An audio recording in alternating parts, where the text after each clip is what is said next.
இது ஃபர்ஸ்ட் மலேசியாவின் செய்திகள் உங்களுக்காக.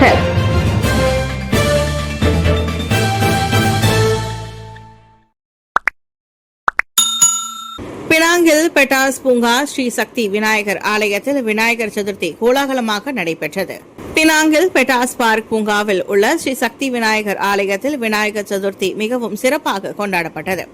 விநாயகர் சதுர்த்தியை முன்னிட்டு பால்குட ஊர்வலம், பெட்டாஸ் பூங்கா மற்றும் நீர்வீழ்ச்சி பகுதியை சுற்றி ரத ஊர்வலமும் இடம்பெற்றது. இந்த ஆண்டு கொண்டாட்டங்கள் கோவிலில் விளக்கு அலங்காரங்களுடன் காளைகளால் இழுக்கப்பட்ட தேருடன் மிகவும் பிரம்மாண்டமாக நடைபெற்றதாக ஆலய தலைவர் ராஜா கணேசன் தெரிவித்தார்.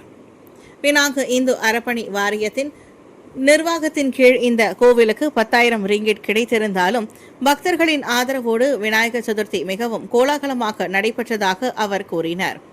துணை முதல்வர் ஜக்தீப் சிங் தியோ, பினாங்கு ஆட்சிக்குழு உறுப்பினர் டத்தோ ஸ்ரீ சுந்தர்ராஜு சோமு, பினாங்கு இந்து அறப்பணி வாரியத்தின் 3 ஆணையர்களான டத்தோ கிருஷ்ணன், டத்தோ அசோக் மற்றும் குமார் ஆகியோரும் இந்த நிகழ்ச்சியில் கலந்து சிறப்பித்தனர். இதனிடையே இந்த நிகழ்ச்சியில் பாடாங் செராயில் உள்ள விக்டோரியா தோட்ட தமிழ் பள்ளி மாணவர்களுக்காக 20 கட்டு A4 பேப்பர் மற்றும் B5 பிரிண்டிங் பேப்பர்களையும் ஆலய நிர்வாகம் அன்பளிப்பு செய்தது. அடிப்படை பொருட்கள் போதுமான கையிருப்பில் உள்ளது, அரசாங்கம் உத்தரவாதம். நாட்டில் உள்ள 2,20,00,000 பேருக்கு ரஹ்மா அடிப்படை உதவி திட்டம் சாராவின் கீழ் 100 ரிங்கிட் வழங்கப்பட்டதை தொடர்ந்து அத்தியாவசிய பொருட்களை வாங்குவோரின் எண்ணிக்கை அதிகரித்துள்ளது. இருப்பினும் கோழி, முட்டை உள்ளிட்ட அனைத்து அடிப்படை பொருட்களுக்கும் போதுமான கையிருப்பு உள்ளதாக அரசாங்கம் உத்தரவாதம் அளிக்கிறது. சந்தையில் விநியோகம் நிலையானதாகவும் பயனீட்டாளர்களின் தேவைகளை பூர்த்தி செய்யும் வகையிலும் இருப்பதை உறுதி செய்வது தொடர்பில் கண்காணிப்பு தொடர்ந்து மேம்படுத்தப்படும் என்று தொடர்பு அமைச்சர் டத்தோ ஃபாமி ஃபாட்சில் தெரிவித்தார். புத்ரஜயாவில் நடைபெற்ற அமைச்சரவை கூட்டத்திற்கு பின்னர் நடைபெற்ற செய்தியாளர் கூட்டத்தில் பேசிய டத்தோ ஃபாமி, விநியோக பற்றாக்குறை குறித்து எந்தவொரு புகாரையும் உள்நாட்டு வாணிப மற்றும் வாழ்க்கை செலவின அமைச்சர் KPDN இதுவரை பெறவில்லை என்றும் கூறினார். மேலும் அடிப்படை தேவைகளின் இருப்பு அல்லது விநியோகத்தில் எந்த பிரச்சனையும் இல்லை என்பதை உறுதி செய்ய கண்காணிப்பு அதிகரிக்கப்படும். நேற்றைய கூட்டத்தில் தொடர்புடைய பிரச்சினைகள் அல்லது சிக்கல்கள் எதுவும் எழுப்பப்படவில்லை. ஆனால் KPDN மற்றும் விவசாயம் மற்றும் உணவு உத்தரவாத அமைச்சர் கோழி, முட்டை உள்ளிட்ட இதர அடிப்படை பொருட்கள் போதுமானதாக இருப்பதை உறுதி செய்யும் என்றார் அவர். மதவாத அரசியலை விட்டொழித்தால் மலாய்க்காரர் அல்லாத வாக்காளர்களை நீங்கள் எளிதில் ஈர்க்க முடியும். பாஸ் கட்சிக்கு பாடம் எடுக்கும் மாசிசா முன்னாள் உதவி தலைவர். சீனர் மற்றும் இந்திய வாக்காளர்களை ஈர்க்க பாஸ் கட்சி தன் இன மத அரசு பேச்சுகளை ஒதுக்கி வைக்க வேண்டும் என மாசிசா முன்னாள் உதவி தலைவர் டத்தோ ஸ்ரீ தான்லியான்யர் ஆலோசனை கூறியுள்ளார். பொருளாதாரம், கல்வி, வாழ்க்கை செலவினம், வேலைவாய்ப்பு போன்ற பிரச்சினைகளை ஒரு கட்சி எவ்வாறு தீர்க்கிறது என்பதை கருத்தில் கொண்டே இந்த சமூகங்கள் மதிப்பீடு செய்கின்றன. ஆகவே இன மத அம்சங்களை மட்டுமே முன்னிறுத்தினால் பாஸ் கட்சியால் காலத்திற்கும் மலாய்க்காரர் அல்லாதோரை தன் பக்கம் இழுக்க முடியாது என்றார் அவர். சுருக்கமாக சொன்னால் பாஸ் ஒழுக்கத்தை காக்க வந்த கட்சி அல்ல, மாறாக நடைமுறை தீர்வுகள் தரும் கட்சி என்ற தோற்றத்தை அது உருவாக்க வேண்டும். அதோடு பண்பாட்டு நிகழ்வுகளில் பங்கேற்பது, கோவில்களுக்கு செல்வது, தாய்மொழி பள்ளிகளை ஆதரிப்பது மற்றும் கட்சியில் முஸ்லிம் அல்லாத தலைவர்களை வலுப்படுத்துவதும் பாஸ் கட்சிக்கு முக்கியம் என முன்னாள் துணை அமைச்சருமான அவர் கூறினார். முக்கியமாக தேர்தல் வரும்போது மட்டும் தோன்றாதீர்கள். மேலும் பாஸ் மலாய் முஸ்லிம்களுக்காக அல்ல, அனைத்து மலேசியர்களுக்கும் பேச வேண்டும் என்றார் அவர். ECRL திட்டம் ராந்தாவ் பஞ்சாங் வரை தொடரும் பரிந்துரை இன்னும் விவாதத்தில் உள்ளது. கிழக்கு கரை ரயில் பாதை திட்டம் ECRL-ஐ தாய்லாந்து எல்லையாக கொண்டிருந்தால் கிளந்தான் ரந்தாவ் பஞ்சாங் வரை தொடர்வதற்கான பரிந்துரை இன்னும் ஆரம்ப கட்ட விவாதத்தில் உள்ளது.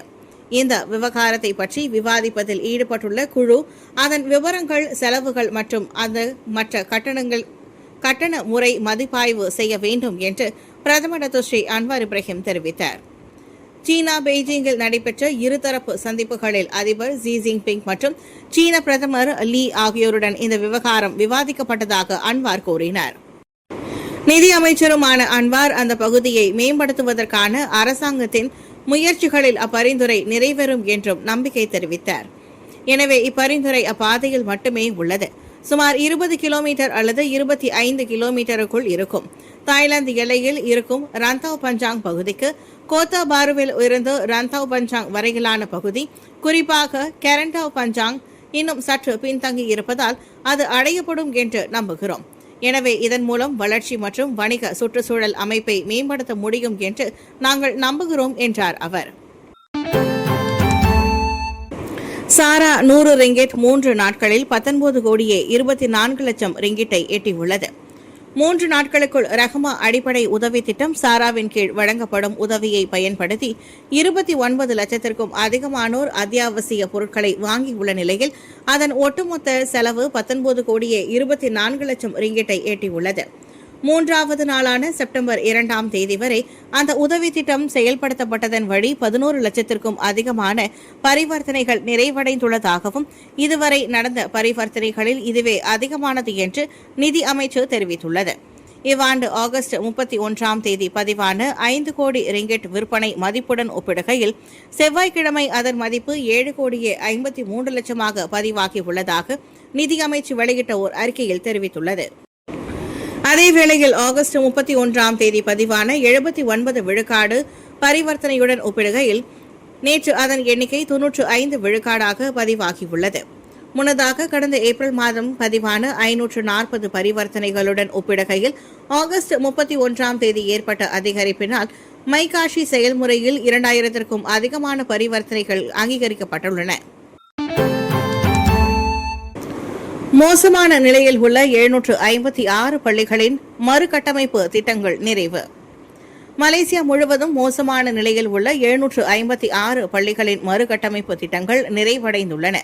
மேலும் 197 பள்ளிகள் கட்டுமான நிலையிலும் 222 பள்ளிகள் தொடக்க கட்ட கட்டுமான நிலையிலும் உள்ளதாக கல்வி துணை அமைச்சர் வாங்காவோ தெரிவித்தார். 2016ஆம் ஆண்டு தொடங்கி ஆகஸ்ட் 2025ஆம் ஆண்டு வரை நாடு முழுவதும் மோசமான நிலையில் உள்ள 1175 பள்ளிகளின் மறுகட்டமைப்பு திட்டங்களுக்கு 1247 கோடியே 70 லட்சம் ரிங்கிட் ஒதுக்கீட்டுடன் ஒப்புதல் அளிக்கப்பட்டுள்ளது என்றார் அவர். நேற்று மேலவை கூட்டத்தில் சரவாக் மாநிலத்தில் குறிப்பாக சரடோக் மற்றும் கபோங் பகுதிகளில் மோசமான நிலையில் உள்ள பள்ளிகளின் எண்ணிக்கை மற்றும் மேம்படுத்துதல் திட்டத்தை செயல்படுத்துவதில் உள்ள ஒட்டுமொத்த செலவு குறித்து வாங் விளக்கம் அளித்தார். சரவாக் மாநிலத்தில் 390 திட்டங்களுக்காக 384 கோடியே 70 லட்சம் ரிங்கிட் ஒதுக்கீட்டிற்கு அரசாங்கம் ஒப்புதல் அளித்துள்ளது. சீனாவிலிருந்து தரமான முதலீடுகளை ஈர்ப்பதற்கான உறுதிப்பாட்டை மலேசியா வலியுறுத்தியது. சீனாவிலிருந்து அதிக தரமான முதலீடுகளை ஈர்ப்பதற்கும் குறிப்பாக மின்சாரம் மற்றும் மின்னணுவியல், END, விண்வெளி, மருத்துவம், எண்ணெய் மற்றும் எரிவாயு, ONG துறைகளில் அதிக மதிப்புள்ள ஏற்றுமதிகளை அதிகரிப்பதற்காக தனது உறுதிப்பாட்டை மலேசியா மீண்டும் வலியுறுத்தியது. நிலையான பொருளாதார வளர்ச்சியை உறுதி செய்வதற்கான அரசாங்கத்தின் முயற்சிகளின் ஒரு பகுதியாக இந்நடவடிக்கை எடுக்கப்பட்டிருப்பதாக தமது அதிகாரப்பூர்வ எக்ஸ் தளத்தில் முதலீடு, வாணிபு மற்றும் தொழில்துறை அமைச்சர் தெங்கு டத்தோ ஸ்ரீ சப்ருல் தெங்கு அப்துல் அசீஸ் குறிப்பிட்டிருந்தார். சீன அதிபர் ஜி ஜின்பிங்கின் அழைப்பை ஏற்று சீனாவிற்கு பிரதமர் டத்தோ ஸ்ரீ அன்வர் இப்ராஹிம் மேற்கொண்ட பயணம் இரு நாடுகளின் உறவை வலுப்படுத்துவதோடு மட்டுமின்றி இருதரப்பு பொருளாதாரம் மற்றும் வர்த்தக துறைகளில் வியூக ஒத்துழைப்புகளுக்கான அதிக வாய்ப்புகளை திறப்பதாக தெங்கு டத்தோ ஸ்ரீ சப்ருல் கூறினார். மின்சார வாகனங்கள், EV, மின்னியல் உபரி பாகங்கள் மற்றும் இலக்கவியல் பொருளாதாரம் ஆகிய துறைகளில் மலேசியாவை ஒரு வட்டார மையமாக மாற்றுவதற்கான முயற்சிகள் குறித்தும் அந்த கலந்துரையாடலில் பேசப்பட்டதாக அவர் தெரிவித்தார். தேசிய முன்னணியில் மாய்காவின் எதிர்காலம் என்ன? விரைந்து முடிவெடுக்குமாறு கட்சி தலைமைக்கு டத்தோ ராஜசேகரன் வலியுறுத்து. தேசிய முன்னணியில் மாய்காவின் நிலை என்ன என்பது குறித்து கட்சி தலைமை விரைந்து ஒரு முடிவை எடுக்க வேண்டும். அதன் மத்திய செயலவை உறுப்பினராக டத்தோ RT ராஜசேகரன் அவ்வாறு வலியுறுத்தியுள்ளார். தேசிய முன்னணியிலிருந்து மாய்கா வெளியேற வேண்டும் என கெடா, பினாங்கு, ஸ்லாங்கூர், கோலாலம்பூர் மாய்கா பேராளர் மாநாடுகளில் தீர்மானங்கள் நிறைவேற்றப்பட்டுள்ளன. தொண்டர்கள் தங்களின் விருப்பத்தை இப்படி வெளிப்படையாகவே கூறி வந்தாலும் தேசிய அளவில் ஒரு தீர்க்கமான முடிவு எடுக்கப்படுவது அவசியமாகும். கட்சியின் எதிர்காலத்தை உறுதி செய்தால்தான் 16வது பொதுத் தேர்தலுக்கு முழுமையாக தயாராக முடியும். எனவே இவ்விவகாரத்தில் தேசிய தலைவரும் மத்திய செயலவையும் விரைந்து முடிவெடுப்பதே சிறந்தது என நேற்று வெளியிட்ட அறிக்கையில் ராஜசேகரன் கேட்டுக் கொண்டார். எதிர்காலம் கருதி எந்தவொரு கட்சியுடனும் பேச்சுவார்த்தை நடத்த மாய்கா தயார் என அதன் தேசிய தலைவர் தான் ஸ்ரீ எஸ்.ஏ. விக்னேஸ்வரன் முன்னதாக கூறியிருந்தார். அதே சமயம் பிரதமர் டாக்டர் ஸ்ரீ அன்வார் இப்ராஹிம் தலைமையிலான ஒற்றுமை அரசாங்கத்தில் மாய்கா வேண்டாத விருந்தாளியாக நடத்தப்படுவதுடன் அமைச்சரவை பகுதிகளும் மறுக்கப்பட்டு அமைச்சரவை பதவிகளும் மறுக்கப்பட்டது குறித்து தேசிய துணைத் தலைவர் டாக்டர் ஸ்ரீ எம் சரவணன் அண்மையில் ஏமாற்றம் தெரிவித்திருந்ததும் இங்கு குறிப்பிடத்தக்கது. இரண்டாம் உலகப் போரின் 80ஆம் ஆண்டு நிறைவு பெய்ஜிங்கில் நேற்று நினைவு கூறுதல். இரண்டாம் உலகப் போரின் 80ஆம் ஆண்டு நிறைவை நினைவு கூறும் வகையில் நேற்று பெய்ஜிங்கின் தியான்மென் சதுக்கத்தில் நடைபெற்ற அணிவகுப்பில் வெளிநாட்டு தலைவர்கள் மற்றும் பிரமுகர்களுடன் பிரதமர் டாக்டர் ஸ்ரீ அன்வார் இப்ராஹிமும் பங்கேற்றார். காலை மணி 8:30க்கு சதுக்கத்திற்கு வருகை புரிந்த பிரதமர் அன்வார் மற்றும் அவரின் துணைவியார் doctor Sri Wan Azizah Wan இஸ்மாயிலை சீன அதிபர் ஜி ஜின்பிங்கும் அவரின் துணைவியார் ஃபெங்லி வானும் வரவேற்றனர். பெரிய அளவிலான அந்த ராணுவ அணிவகுப்பில் மொத்தம் 26 வெளிநாட்டு தலைவர்கள் கலந்து கொண்டதாக சீன வெளியுறவு அமைச்சு தெரிவித்தது. இவர்களில் ரஷ்ய அதிபர் விளாடிமிர் புதின், ஈரான் அதிபர் மசூத் பெஷிக்யான், கம்போடிய மன்னர் நோரோட்டோம் சிஹாமோனி, மங்கோலிய அதிபர் உக்னா குல்ஷ்ரேக், இந்தோனேசிய அதிபர் பிரபோவோ சுபியாந்தோ, மியான்மர் இடைக்கால அதிபர் மிங்ஆங் ஹைலிங் ஆகியோரும் அடங்குவர். சீன ஊடகங்கள் நேரடியாக ஒளிபரப்பிய இந்த நினைவு கூறும் விழாவில் பல்லாயிரக்கணக்கான மக்களும் கலந்து கொண்டனர். தேச துரோகம் மற்றும் தவறாக வழிநடத்தும் பதிவுகளுக்காக 2 டிக்டாக் பயனர்கள் மீது போலீஸ் விசாரணை. தேச துரோக மற்றும் தவறாக வழிநடத்தும் பதிவுகளுக்காக 2 டிக்டாக் பயனர்கள் மீது போலீசார் விசாரணையை தொடங்கியுள்ளனர். முதலாம் படிவ மாணவி ஜாரா கைரினா மகாதீரின் மரணம் குறித்த பதிவை மையமாக கொண்ட மற்றும் அந்த பிரதமர் டாக்டர் ஸ்ரீ அன்வார் இப்ராஹிமை இஸ்ரேலுடன் தொடர்புபடுத்தும் விவகாரங்கள் சம்பந்தப்பட்டுள்ளதாக புக்கித் அமான் குற்றப்புலனாய்வுத்துறை இயக்குநர் எம் குமார் தெரிவித்தார். 2 கணக்கு வைத்திருப்பவர்களும் அடையாளம் காணப்பட்ட போதிலும் அவர்கள் ஒருவருக்கொருவர் தொடர்புடையவர்கள் அல்ல என்பதால் அந்த சந்தேக நபர்களை கண்டறியும் முயற்சிகள் மேற்கொள்ளப்பட்டு வருவதாக அவர் வெளியிட்ட அறிக்கையில் சுட்டிக்காட்டினார். தேச துரோகம், பொது அமைதியின்மையை ஏற்படுத்துதல் மற்றும் தவறான அல்லது புண்படுத்தும் உள்ளடக்கத்தை பரப்புவதற்கு சமூக வலைதளங்களை தவறாக பயன்படுத்துதல் ஆகியவற்றுக்கு எதிரான சட்டங்களின் கீழ் வகைப்படுத்தப்பட்ட குற்றப்பிரிவு விசாரணைகளை மேற்கொள்ளப்பட்டு வருகிறது. தேச துரோக, பொய்யான அல்லது பொது அமைதியின்மையை ஏற்படுத்தக்கூடிய பதிவுகளை உருவாக்குதல், பதிவேற்றுதல் அல்லது பரப்புதல் ஆகியவற்றிற்கு எதிராக எந்தவொரு இணக்க போக்கின்றி குற்றவாளிகள் கடுமையான நடவடிக்கையை எதிர்கொள்வார்கள் என்று குமார் எச்சரித்தார். சாரா மரண விவகாரம் ஐவர் சார்பிலான வழக்கறிஞர்களை முக்கிய தரப்பினராக அனுமதிக்க நீதிமன்றம் அனுமதி.